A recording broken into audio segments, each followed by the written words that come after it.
বিসমিল্লাহ আলহামদুলিল্লাহ ওয়াসসালাতু ওয়াসসালামু আলা রাসূলিল্লাহ ওয়া আলা আলিহি ওয়া সাহবিহি ওয়া মান ওয়ালা। আজ ইনশাআল্লাহ আমরা দোয়ার আদব সংক্রান্ত তিনটি গুরুত্বপূর্ণ আদব একটির পর একটি আলোচনা করব।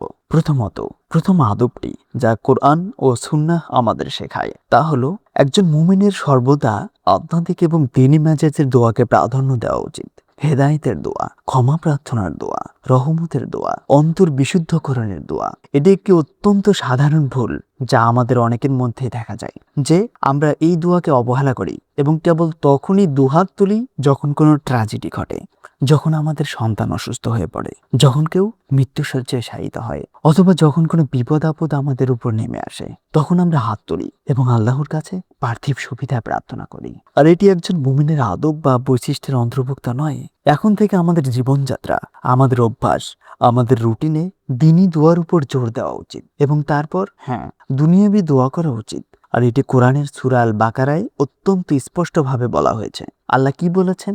এক শ্রেণীর মানুষ কেবল আল্লাহর কাছে দুনিয়া চায় এবং আখিরাতে তাদের কোনো অংশ নেই। তারা আখিরাতের জন্য চাইছে না, তারা আখিরাত চাচ্ছেও না। আল্লাহ তাআলা বলেন, ফামিনান নাসি মান ইয়াকুলু রব্বানা আতিনা ফিদ দুনিয়া ওয়া মা লাহু ফিল আখিরাতি মিন খালাক। মানুষদের মধ্যে এমন লোকও আছে যারা বলে, হে আমাদের রব, আমাদের দুনিয়াতে সব দান করুন, অথচ আখিরাতে তার জন্য কোনো অংশ নেই। সূরা আল বাকারা। আখিরাত, সুতরাং তারা আখিরাত পাবে না। এটি মুমিনের বৈশিষ্ট্য নয় যে আপনি কেবল আল্লাহর কাছে দুনিয়ায় চাইবেন। না, শারীরিক হৃৎপিণ্ডের চেয়ে অন্তরের চিকিৎসা, অন্তরের ব্যাধি, অন্তরের আধ্যাত্মিক দিক অনেক বেশি গুরুত্বপূর্ণ। শারীরিক কোনো রোগের জন্য দুহাত তোলার আগেই আপনার একটি বিশুদ্ধ অন্তরের জন্য অনবরত দোয়া করা উচিত। অন্তরের রোগ বা বিশুদ্ধতা টাকার চেয়েও অসীম গুণে বেশি গুরুত্বপূর্ণ।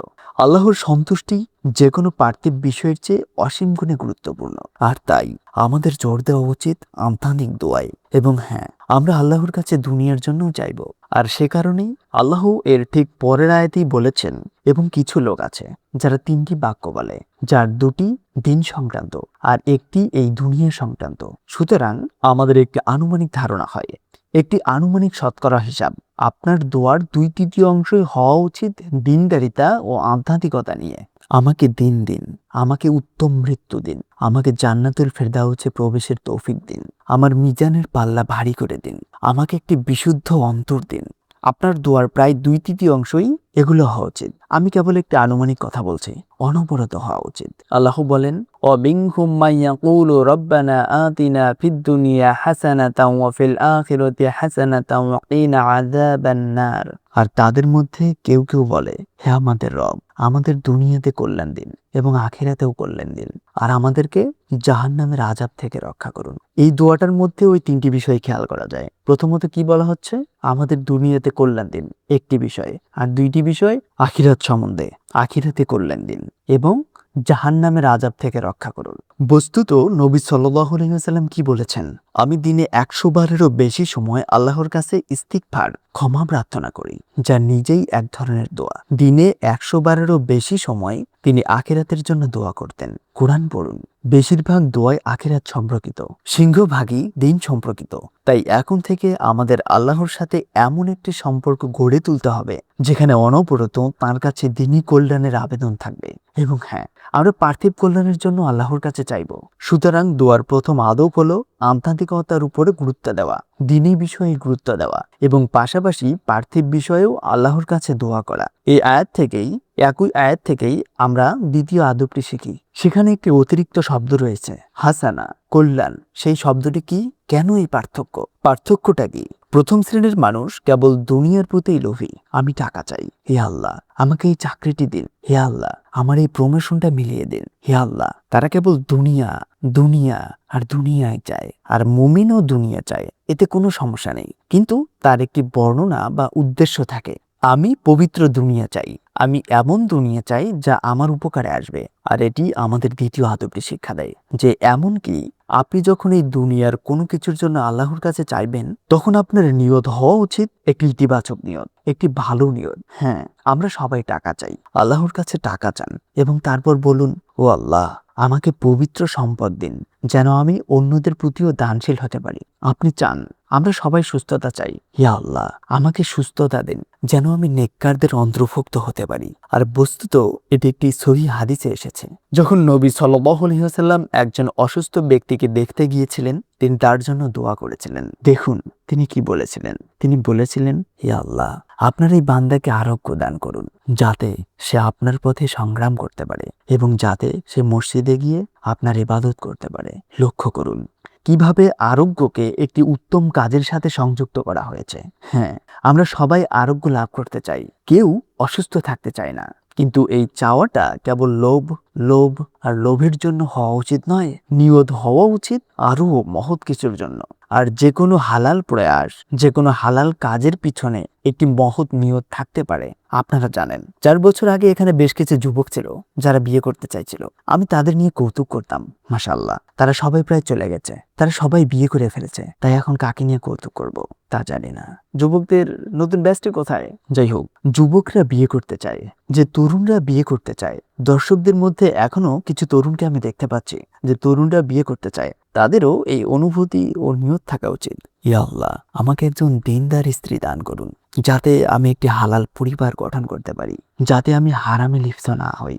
আপনার যে কোনো পার্থিব আকাঙ্ক্ষা থাকুক না কেন, আপনার যে কোনো পার্থিব আকাঙ্ক্ষাই থাকুক না কেন, তা রাখুন, তবে একটি ইতিবাচক ইসলামিক কাঠামোর মধ্যে রাখুন। স্বার্থপরতা এবং লোভের চেয়ে উচ্চতর কোনো মহৎ কাজের সাথে সেটিকে যুক্ত করুন। আর আজকের জন্য তৃতীয় এবং শেষ আদব। সুতরাং প্রথমটি হলো আমাদের মূল জোর হওয়া উচিত আধ্যাত্মিক দোয়ায়। দ্বিতীয়টি হলো এমনকি পার্থিব দোয়াগুলোর ক্ষেত্রেও টাকা পয়সা, জীবনসঙ্গী, সন্তান সন্ততি কিংবা প্রমোশনের দোয়ার ক্ষেত্রেও দিনের প্রতি একটি ইতিবাচক মনোভাব রাখুন। ইয়া আল্লাহ, আমাকে এই দুনিয়াবি নিয়ামত দিন, যাতে আমি একজন উন্নত মুসলিম হতে পারি। এটি হওয়া উচিত আমাদের মানসিকতা। এরপর তৃতীয় আদবটি, যা সম্পর্কে আমাদের সচেতন হওয়া উচিত। অবশ্যই যে কোনো সময় দোয়া করা যায়, তবে আমাদের নিশ্চিত করতে হবে যে যখন আরও বেশি গুরুত্বপূর্ণ কোনো কাজ আমাদের আহ্বান জানাচ্ছে, তখন যেন আমরা দোয়ায় মগ্ন না থাকি। সুতরাং যদি জামাতে সালাত অনুষ্ঠিত হতে থাকে, তবে কারো পিছনে বসে বসে সে সময় আল্লাহর কাছে কেবল দোয়া করা উচিত নয়, কারণ তখন একটি অগ্রাধিকার ফরজ কাজ রয়েছে। তাই যখন অগ্রাধিকারের বিষয় থাকে, তখন স্বাভাবিকভাবেই আমাদের এমন কাজে ব্যস্ত থাকা উচিত নয় যা যে কোনো সময় করা যায়। আর এটি একটি অত্যন্ত বিখ্যাত ঘটনা দ্বারা প্রমাণিত। সব বিবরণ দেওয়ার মতো সময় আমাদের হাতে নেই, তবে নবীজি সাল্লাল্লাহু আলাইহি ওয়াসাল্লাম অতীতের জুরাইজ নামের এক আবেদ বা দরবেশ সম্পর্কে আমাদের জানিয়েছেন। জুরাইজ প্রাচীন খ্রিস্টীয় যুগের একজন দরবেশ ছিলেন। অবশ্যই সে সময় তারা প্রকৃত মুসলিম এবং নেককার লোক ছিলেন। সেই আবেদ আল্লাহর ইবাদত করছিলেন। নবীজি সাল্লাল্লাহু আলাইহি ওয়াসাল্লাম আমাদের বলছেন যে তিনি আল্লাহর ইবাদত করছিলেন এবং তার মা এসে তার কাছে কোনো একটি সাহায্য চাইলেন।